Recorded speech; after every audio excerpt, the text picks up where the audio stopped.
오늘 0시 기준으로 코로나19 신규 확진자 1,952명입니다. 국내 발생이 1,930명이고요. 해외 발생이 22명입니다.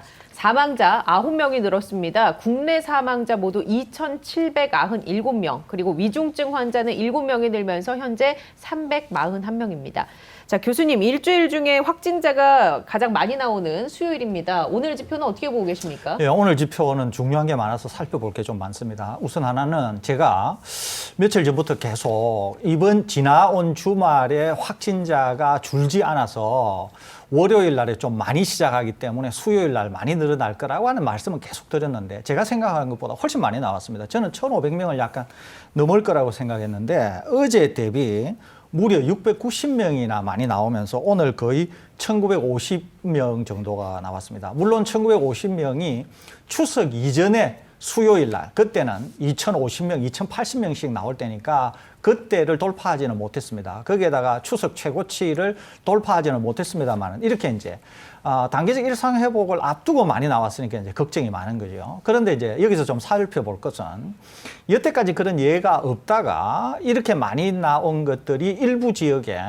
요양원이나 요양병원에서 돌파 감염 사례가 좀 많이 나오면서 집단 감염화 사례가 좀 많이 나왔습니다. 이것들이 이제 합쳐지면서 이렇게 많이 나온 것으로 생각이 됩니다. 아무튼 이렇게 많이 나왔음에도 불구하고 이분들이 하나같이 백신을 접종하셨기 때문에 크게 위중증이나 사망에 이를 것 같지는 않습니다. 그럼에도 불구하고 단계적 일상 회복으로 가면서 제일 중요한 것이 세 가지, 마스크하고 고령층 미접종자, 그다음에 이제 돌파 감염자의 부스터샷이 중요하다 그랬는데 지금 이와 같이 이제 요양원이나 요양병원에 나오신 분들은 하나같이 부스터샷의 대상이 되십니다. 그러니까 아마 부스터샷에 방역 당국이 상당히 주의를 기울여야 되지 않을까 하는 생각이 듭니다. 최근에 사망자가 좀 많이 나왔다 그랬습니다. 그럼에도 불구하고 치명률은 계속 0.79로 좋아지지도 나빠지지도 않은 상태에서 횡보하고 있습니다. 확진자가 많이 나오면서 오늘은 위중증 환자가 그제부터 계속 플러스, 그제는 6명, 어제는 12명,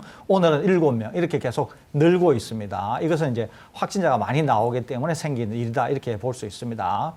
지표가 다소 나빠지는 상황은 보이고 있습니다만은 그럼에도 불구하고 단계적 일상 회복으로 가는 데는 뭐 크게 대세의 지장은 없어 보입니다. 다만 단계적 일상 회복으로 들어가게 되면은 확진자가 더 많이 나올 수 있다고 하는 우려가 있는 지점이기 때문에 지금 전 국민 또 우리 시청자 여러분들께서 협조하셔서 지금의 나쁜 방역 상황을 어느 정도 되돌려 놓고 좀 더 좋은 방향이 되어야 단계적 일상 회복을 좀 더 수월하게 진입하면서 진행이 되지 않을까. 그래서 상당히 지금 당장으로서는 다소 걱정해야 될 구간에 있다. 이렇게 볼 수 있겠습니다. 예, 알겠습니다. 백신 접종 현황은 어떻습니까?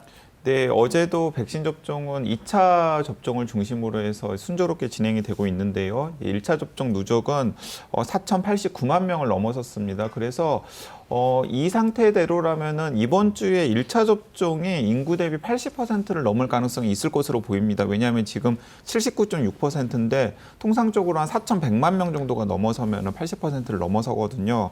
그리고 접종 완료는 3,670만 명을 넘어서서 인구 대비 71.5%로 이것도 이번 주에 75%를 넘어설 가능성이 있습니다. 예, 정부는 백신 접종 완료 목표를 80%로 높여 잡았던데 이 수치는 두 분 다 가능하다고 보십니까? 네, 가능합니다. 왜냐하면 뭐 제가 방금 말씀드렸지만 이번 주에 이 상태대로라면 1차 접종이 80%를 넘어설 가능성이 있고요. 그러니까 1차 접종이 80%를 조금 상회하고 우리나라는 여러 차례 말씀드렸듯이 1차 접종자가 2차 접종으로 그대로 이어질 가능성이 굉장히 크기 때문에 예. 80% 넘어설 가능성 충분히 있다라고 생각합니다. 네, 알겠습니다. 자, 설 교수님께서 앞에서 지적해 주신 부분 몇 가지 관련해서 여쭤보도록 하겠습니다.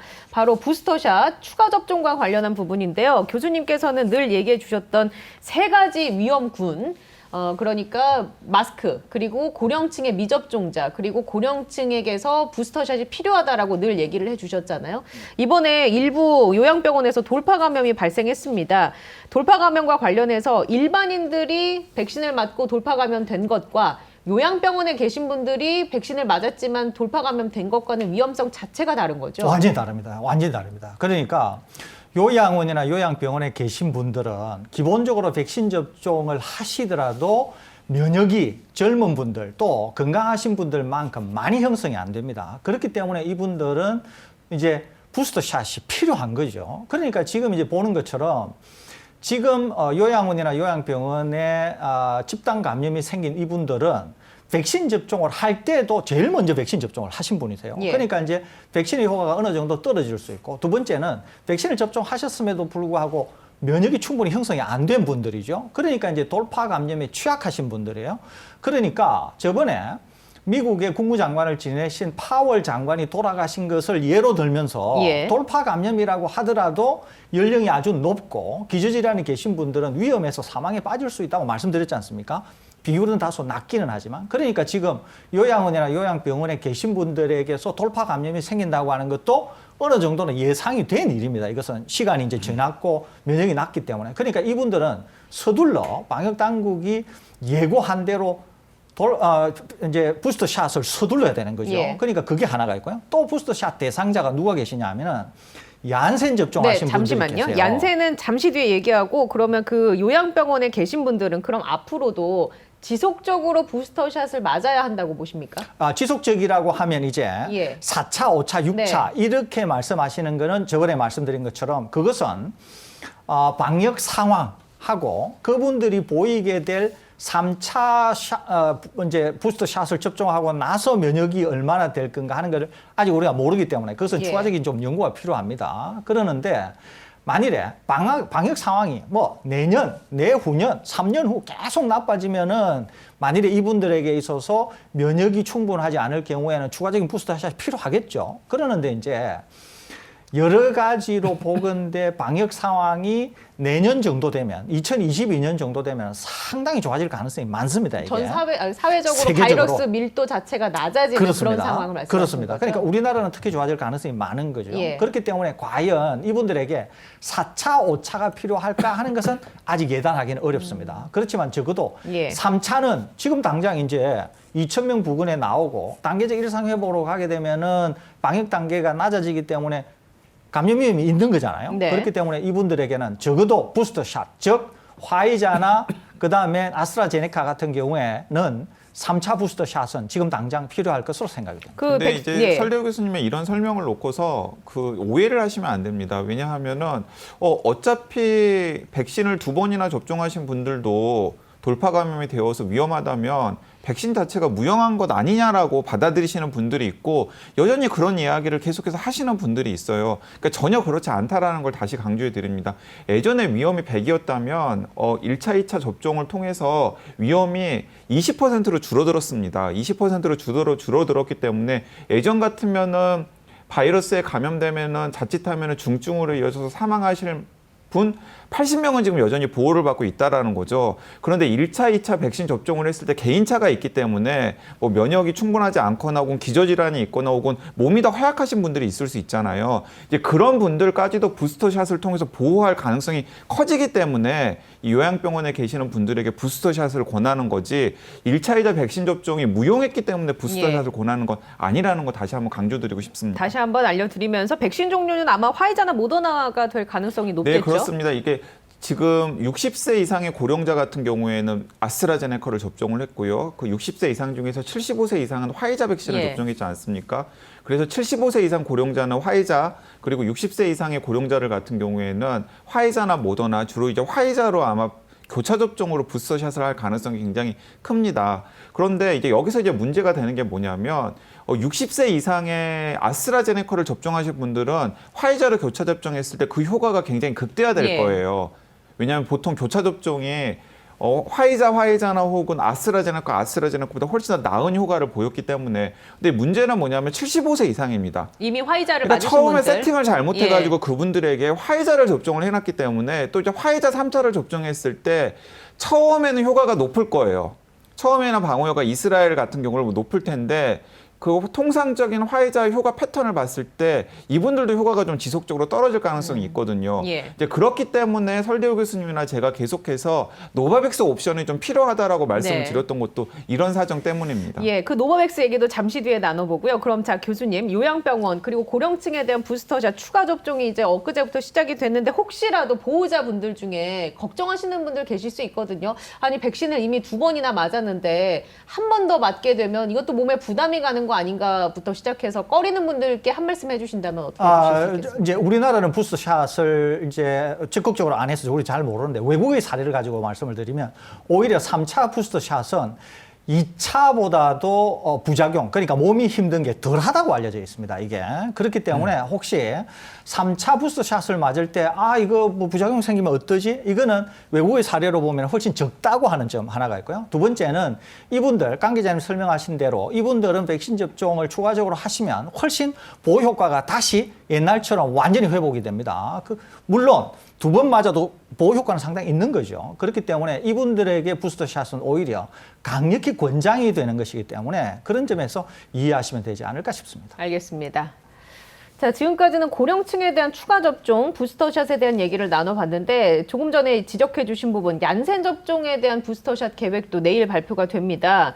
그런데 이 가운데 파우치 소장이 부스터샷을 가능하면 기존에 맞은 것과 같은 종류의 백신을 맞기를 권장한다라고 말했거든요. 그렇다면 우리나라 얀센 접종자는 얀센으로 맞을 가능성도 있다라는 얘기입니다. 제가 예. 파우치 소장 감 떨어지신 것 같아요. 제가 볼 때는 뭐 거의 그럴 가능성은 없습니다. 예. 우선 하나는 우리나라의 얀센 백신 도입이 우선 안 되고 있어서 예. 그렇게 할 수도 없고요. 두 번째는 연구 결과가 명확한 게 있는데요. 지금 미국인 경우에 실제로 부스터샷을 이제 상당히 광범위하게 FDA가 허용하려고 그럽니다. 그 중에 하나가 얀센 백신 접종을 하신 분이 부스터샷을 얀센으로 하게 되면은 보호 효과가 항체 수준 기준으로 보호 효과가 약 4배. 그다음에 화이자로 부스터샷을 하게 될 경우에는 35배. 그다음에 모더나로 하게 될 경우에는 76배 정도 늘어난다고 알려져 있습니다. 예. 그러니까 우리나라에서 하게 될 경우에는 아마 부스터샷을 화이자나 모더나로 할 가능성이 많습니다. 그렇기 때문에 이것은 안전성에 있어서도 훨씬 안전하고요. 효과도 훨씬 뛰어날 뿐만 아니라 지속 기간도 훨씬 깁니다. 그렇기 때문에 우리나라에서는 얀센의 부스터샷을 아마 화이자나 모더나로 하지 않을까 생각이 듭니다. 네. 제가 아스트라제네카 접종하고 화이자 접종하고 교차 접종했지 않습니까? 그러니까 지금 어쨌든 전 세계 트렌드가 바이러스 벡터 방식의 백신을 1차 접종한 다음에 2차 접종은 메신저 RNA 방식의 화이자나 모더나 백신을 접종하는 게 훨씬 더 보호 효과라든가 아니면 여러 가지 면에서 좋다라는 게 연구 결과로 드러나 있거든요. 그러니까 그런 연구 결과가 쌓이고 있는데 이게 파우치 소장이 그런 식의 이 권유를 한 것은 제가 생각하기에는 약간의 그런 제약사의 형편을 봐주는 것이라고 생각이 안 됩니다. 예. 그렇기 때문에 우리나라에서 그런 그 미국 파우치 소장의 공고나 지침을 그대로 받아들일 이유도 없고 사실은 그럴 만한 사정도 안 된다라는 거 다시 한번 강조드리고 싶고요.